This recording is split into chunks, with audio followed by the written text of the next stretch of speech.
Գնեք Սանկերամիկա կամ լոգասենյակի կահույք եւ ստացեք նույն գումարի չափով ծորակն ընդամենը 1 դրամով։ Մանրամասները idealsystem.am։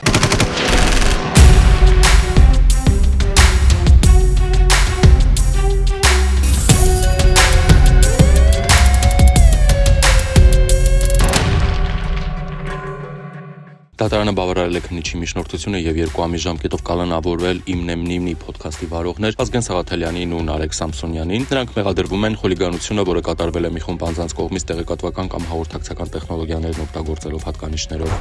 Բագրատ Գալստանյանի խափանման միջոց կալանքը եւս 3 ամսով երկարացվել է։ Բագրատ Գալստանյանը կալանավորվել է հունիսի 25-ին։ Ըստ քննչական կոմիտեի հաղորդակցության Սրբազան պայքարի շարժման մասնակիցները եւ ղեկավարները պլանավորել են Հայաստանում իրականացնել ահաբեկչական եւ իշխանությունը զավթելուն ուղղված գործողություններ։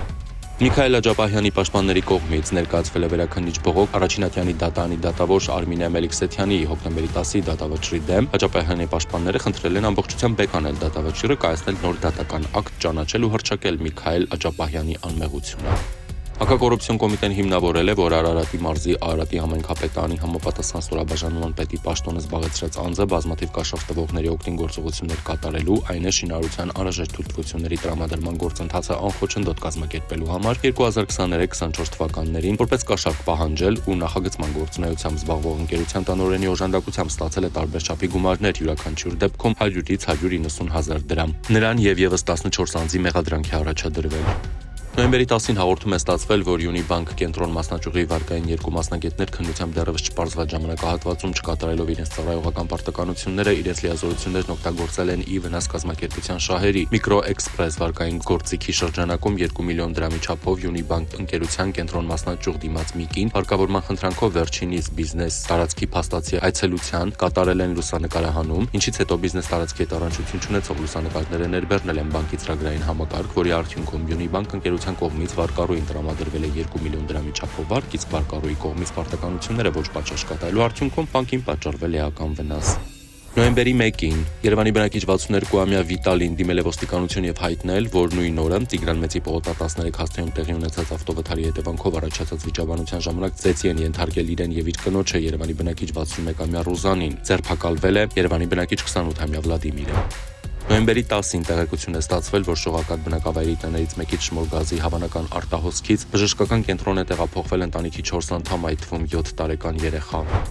Օպերատիվ տեղեկություններ են ստացվել, որ Նազարբեկյան թաղամասում գործող հյուրանոցային համալիրում Գեղարքունիքի մարզի Երանոս գյուղի 29-ամյա բնակչուհին գողացել է Կոտայքի մարզի Զովունի գյուղի բնակիչ 22-ամյա երիտասարդի բջջային հեռախոսը եւ ոսկյա վզնոցը խաչով։ Երիտասարդը հաղորդում է տվել, որ օգտվելով իր քնած լինելու հանգամանքից 29-ամյա Երանոսցին գողանալով իր ապրանքները իրեն պատճառել է $25000 վնաս։ Նա հայտնաբերվել ու ձերբակալվել է։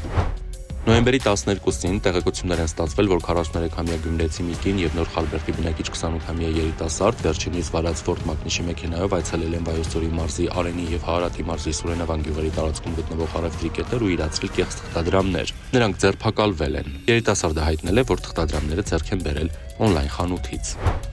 Նոյեմբերի 12-ին Գյումրիի անկախության հրապարակի մոտակայքում հայտնաբերվել է Ազատան գյուղի բնակիչ 31-ամյա մի երիտասարդ, որը փետրվարի 7-ից Ռուսաստանի իրավապահների կողմից հետախուզվում էր բանկային հաշվահամարից գողության մեղադրանքով։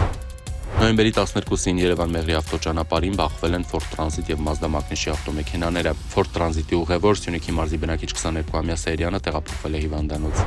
Նոյեմբերի 12-ին Վանաձորի Չուխաջյան փողոցում բախվել են Opel Astra մակնիշի ավտոմեքենան ու Cat մակնիշի տրակտորը։ Opel Astra-ի վարորդը տեղափոխվել է հիվանդանոց։ Նոյեմբերի 13-ին Երևանի քաղաքապետարանի հաշվեկշռում հաշվառված Կամազ մակնիշի աղբատարը վրացական չորրորդ նրբանցքում բախվել է էլեկտրալարերին, կոտրել էլեկտրասյունը եւ գազախողովակը։ Գազախողովակի կոտրվելու հետևանքով վնասվել են ճանապարհի թույլատրելի հատվածում կայանված էլեկտրական Neta, Kia եւ Mercedes մակնիշի ավտոմեքենաները տուժածներ չկան։ Նոյեմբերի 13-ին հազանգեստացվել, որ Մեղրիի փոքր թաղերում հրդեհ է բռնկվել ավտոմեքենայում։ Հրշեջ փրկարարները մարել են շահագործվող Մոսկվիչ մակնիշի ավտոմեքենայում առաջացած հրդեհը տուժածներ չկան։ Նոյեմբերի 13-ին հազանգեստացվել, որ հրդեհ է բռնկվել Ազնվաձոր գյուղի երկրորդ փողոցի տներից մեկի երկրորդ հարկում։ Հրշեջ փրկարարները մեկուսացրել, ապա մարել են կրակը, այրվել են տանտանիքի մոտ 90 քառակուսի մետր հատվածը, հյուրասենյակը գույքով, խոհանոցը եւ միջանցքը։